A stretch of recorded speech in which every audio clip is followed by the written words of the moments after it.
It's March 24, 1999. Serbian radar operators are staring at their screens in the dead of night when something impossible happens. For just 3 seconds, a ghost materializes on their display, something massive moving at 560 miles per hour, 50,000 feet above Belgrade. Then it vanishes. Minutes later, explosions tear through the darkness. They had just witnessed the most expensive military aircraft ever built. A flying wing that cost more than its weight in gold. A bomber that breaks every rule of aviation and somehow stays in the sky. This is the story of the B-2 spirit and the engineering madness that made it possible. The B-2 bomber shouldn't exist. Everything about it defies logic. It has no tail, no vertical stabilizers, and looks like someone tried to fold the future into an origami triangle. Each one costs $2.2 billion more than an aircraft carrier. The U.S. only built 21 of them, making them rarer than Ferraris and more secretive than Area 51. But here's what's truly insane. This aircraft was designed in the 1980s using slide rules and early computers that had less processing power than your smartphone. The engineers at Northrop had to invent new materials, new manufacturing techniques, and entirely new physics equations just to make it fly. And they had one impossible requirement: make it invisible. Today, we're diving deep into the engineering rabbit hole of the most advanced bomber ever built. Fair warning, some of what you're about to hear will sound like science fiction. But I promise you, every word is real. Let's rewind to 1979. The Cold War is at its peak. Soviet air defenses are getting terrifyingly good radar systems that can track a bird from 100 miles away, surface-to-air missiles that move faster than sound. American bombers are becoming flying coffins. The Pentagon issues a challenge that sounds like a joke: build a bomber that can fly into the heart of the Soviet Union, completely undetected, drop nuclear weapons, and fly back home. Oh, and it needs to have intercontinental range without refueling. This is where the story gets wild. Traditional bombers are covered in features that light up on radar like Christmas trees, tail fins, engines, sharp edges. Radar works by bouncing electromagnetic waves off objects. The bigger and sharper the object, the stronger the return signal. Northrop's lead designer, John Cashin, realizes something radical. What if we don't just minimize the radar signature? What if we eliminate almost all of it? The solution sounds absurd: build a plane with virtually no vertical surfaces. No tail, no fuselage, just a flying wing. But here's the problem: flying wings are notoriously unstable. They're like trying to throw a dinner plate through the air. Without a tail to provide stability, the aircraft wants to tumble out of the sky every microsecond. One engineer on the team later said, "We weren't just pushing the envelope. We were trying to mail the envelope to Mars." So how do you make a flying wing actually fly? The B-2's shape is the result of millions of hours of computational modeling. Every single angle, every curve, every surface is mathematically calculated to redirect radar waves away from their source. If you could see radar bouncing off a B-2, it would look like water rolling off a perfectly waxed car, sliding away in specific directions, never splashing back. The wingspan is 172 feet, wider than an NFL football field, but the aircraft is only 17 feet tall. From the side, it's thinner than a city bus. This creates what engineers call a low observable profile, but the real magic is in the angles. Look at the leading edge of the wing. It's swept back at exactly 33 degrees. The trailing edge, also 33 degrees. This isn't a coincidence. Radar waves hitting these edges are deflected at angles that send them scattering into the atmosphere, not back to the enemy radar station. But here's where it gets insane. The B-2 has no right angles anywhere on its exterior. Not a single one. Right angles are radar magnets. They create what is called a corner reflector that bounces signals directly back to the source. Northrop's engineers spent years eliminating every single perpendicular surface. Even the cockpit windows are designed at specific angles. The sawtooth pattern on the trailing edge. Each tooth is calculated to disrupt radar waves. Nothing, and I mean nothing, is random on this aircraft. Captain Bruce Hines, one of the first B-2 pilots, described flying it for the first time. You do and feel like you in an airplane. You feel like you're strapped to the wing itself. There's no fuselage around you. Just you and 170 feet of flying metal slicing through the sky, but the shape is only half the story. The B-2's skin is where things get truly otherworldly. The entire aircraft is covered in what's called ram radar absorbent material. This isn't paint. It's a composite material embedded with thousands of tiny iron spheres, carbon particles, and classified compounds that actually absorb electromagnetic radiation instead of reflecting it. Think of it like this: normal aircraft skin is like a mirror, radar hits it and bounces back. The B-2's skin is like a black hole, radar hits it and gets absorbed, converted into tiny amounts of heat, and disappears. Here's the catch: this material is incredibly fragile and unbelievably expensive. A single B-2 requires a climate-controlled hangar that costs $40 million to build. Why? Because humidity, temperature changes, and even direct sunlight can degrade the ram coating. After every single flight, maintenance crews spend hours inspecting and repairing the skin. One maintenance chief said, "We don't service this aircraft. We perform surgery on it. The edges of the B-2, the most critical areas for stealth, are coated with material so secret that maintenance workers need top-secret clearance just to touch it. Some sections cost $1,200 per square inch to replace, but it works." During tests, a B-2 flying at 40,000 feet has the radar cross-section of a large bird. At certain angles, it's virtually invisible, showing up on radar as a blip smaller than a bumblebee. Now let's talk about the engines, because this is where the engineering gets properly insane. The B-2 has for engines General Electric F118 turbofans, each producing 17,300 pounds of thrust. But you can't see them. They're buried deep inside the wing, with S-shaped intake ducts that twist and turn to hide the spinning turbine blades from radar. Why does this matter? Because spinning turbine blades are like radar disco balls. They create a rotating signature that's easy to detect. The S-ducts solve this by blocking any direct line of sight to the engines while still allowing massive amounts of air to flow through. But here's the problem: jet engines produce insanely hot exhaust, and hot exhaust shows up on infrared sensors like a flare in the night. So Northrop S engineers designed a revolutionary exhaust system that mixes cold air with the hot exhaust before it leaves the aircraft, dramatically reducing the heat signature. The exhaust ports are also positioned on top of the wing and shaped like narrow slots. This does two things: it shields the heat from ground-based sensors, and it spreads the exhaust into a thin sheet that cools rapidly. From below, the B-2's heat signature is almost undetectable. Lieutenant Colonel Jeffrey Patterson, who flew combat missions in the B-2, described the experience: "You're flying a $2 billion ghost. You know every enemy radar for 500 miles is searching for you. And you know they can't see you."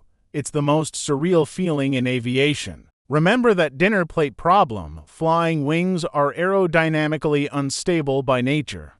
A conventional aircraft has a tail that acts like the feathers on an arrow. It keeps the aircraft pointed in the right direction. The B-2 has nothing, so how does it not immediately fall out of the sky? The answer is a flight control system so sophisticated it makes Tesla's autopilot look like a toy. The B-2 has 9 computers running simultaneously, making thousands of tiny adjustments to control surfaces every single second. Without these computers, the aircraft is literally unflyable. Each wing has something called split drag rudders, basically sections of the wing that can move independently to create drag on one side or the other. To turn left, the right rudder opens slightly, creating drag that pulls the aircraft left. To turn right, the left rudder does the same.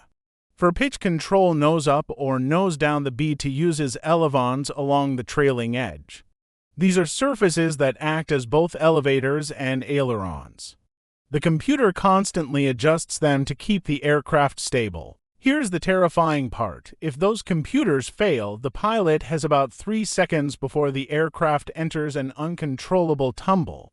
3 seconds, that's why every B-2 has triple redundant flight control systems.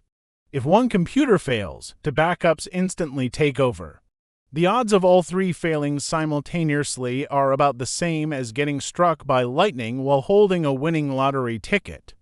Captain Hines again, the first time you hand-fly the B-2, it's unnerving. You make an input and the aircraft doesn't respond like a normal plane. It feels delayed, like there's a conversation happening between you, the computer, and the aircraft. You're not really flying it. You're negotiating with it. March 24, 1999, Operation Allied Force, Kosovo, 6B spirits take off from Whiteman Air Force Base in Missouri on a mission that seems impossible. Fly 6,000 miles to Serbia, drop bombs on heavily defended targets, and fly 6,000 miles back all without being detected. The flight takes 31 hours. The pilots eat pre-packaged meals, use a toilet behind the cockpit, and take turns sleeping in a cramped bunk. Every few hours, they rendezvous with tanker aircraft for mid-air refueling, a process that requires threading a 172-foot flying wing onto a fuel boom while traveling at 500 miles per hour. When they reach Serbian airspace, the most advanced air defense network in Europe is waiting. S-300 missile systems, MiG fighters on patrol. Dozens of radar installations scanning the sky. The B-2s slip through like phantoms. They drop JDAMI's Joint Direct Attack Munitions GPS-guided bombs that hit their targets within 13 feet. Ammunition depots, command centers, military bases all destroyed. The Serbian military never saw them coming. Radar screens remained empty. One Serbian radar operator later described the moment a B-2 briefly appeared on his screen as like seeing a UFO. You know it can't be real. But there it is, and then it's gone. In total, during the Kosovo War, B-2 bombers flew less than 1% of the sorties but destroyed 33% of the targets in the first 8 weeks. They operated with complete impunity. 0 losses, 0 hits, 0 close calls. But here's what the specs and the statistics don't tell you. Flying the B-2 is one of the loneliest jobs in military aviation. There are only 2 pilots in the cockpit, no navigator, no weapons officer. Just 2 people sitting side by side in a black flying wing, surrounded by darkness, for missions that can last 44 hours straight. Major Kelly Nelson, one of the few female B-2 pilots, described it like this: "You're so isolated up there. You can't see behind you. The wings extend so far beyond the cockpit that you can barely see them. You're basically flying a horizon that breathes." It's beautiful and terrifying in equal measure. The missions are grueling. Pilots sometimes fly for 2 days straight, sustained by adrenaline, caffeine, and the knowledge that billions of dollars and countless lives depend on them not making a single mistake. And here's something most people don't know: B-2 pilots are some of the most extensively trained aviators on Earth. It takes about 3 years to become fully qualified. They practice in simulators that can recreate every possible emergency: engine fires, computer failures, combat scenarios. They study stealth tactics, electromagnetic warfare, nuclear protocols. Because when you're flying the world's most expensive aircraft into hostile territory, there's no room for error. You either do it perfectly, or you don't come home. Let's talk about the elephant in the room: the price tag.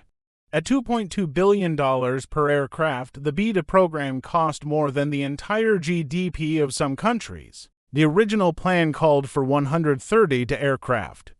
Budget cuts reduced that to 21. Critics argued it was a Cold War relic, absurdly expensive, designed to fight a war that was already over. When the Berlin Wall fell in 1989, people questioned whether we even needed stealth bombers anymore. But the B-2's defenders pointed to something important: you can't uninvent technology. The moment the U.S. stopped developing advanced systems, adversaries would catch up. The B-2 wasn't just a bomber, it was a technological statement. A line in the sand that said, we're still decades ahead. And they were right. Even today, 35 years after the first B-2 took flight, no other nation has successfully built a comparable stealth bomber. China is working on one, Russia claims to be. But neither is operational. The B-2 remains the gold standard. The ghost that nations spend billions trying to detect and cannot. Today, the B-2 fleet is aging. Some of the aircraft have been in service for over 30 years. But they're still being upgraded with new computers, new sensors, new weapons systems. These planes are expected to fly until the 2040s. Their replacement, the B-21 Raider, is already in development. It promises to be even stealthier, even more advanced, even more expensive. But it's built on the foundation that the B-2 created. Every stealth technology in use today, from fighter jets to drones to cruise missiles, traces its lineage back to the flying wing that Northrop's engineers designed in the 1980s. The B-2 didn't just change military aviation. It revolutionized it, and somewhere right now, at Whiteman Air Force Base in Missouri, a crew is preparing a B-2 for flight. They're checking the radar absorbent coating. They're running diagnostics on the flight computers. They're loading weapons into the bomb bay. And in a few hours, that aircraft will take off, slip into the night sky, and become invisible. The B-2 Spirit is more than just a bomber. It's a testament to what human beings can accomplish when we push beyond what seems possible. It's 170 feet of defiance against the laws of aerodynamics, wrapped in materials that shouldn't exist, flying missions that sound like fiction. It's engineering at its most audacious, most brilliant, most insane. And the craziest part, somewhere in a classified facility, engineers are already working on something even more impossible. Something we won't see for another 20 years. Something that will make the B-2 look primitive. Because that's what we do. We build the impossible. We fly it into the night, and we disappear. If this video blew your mind, hit that like button and subscribe for more deep dives into insane engineering. Drop a comment and let me know. What's the most impressive aircraft ever built in your opinion? Thanks for watching, and remember, sometimes the most incredible things are the ones you never see coming.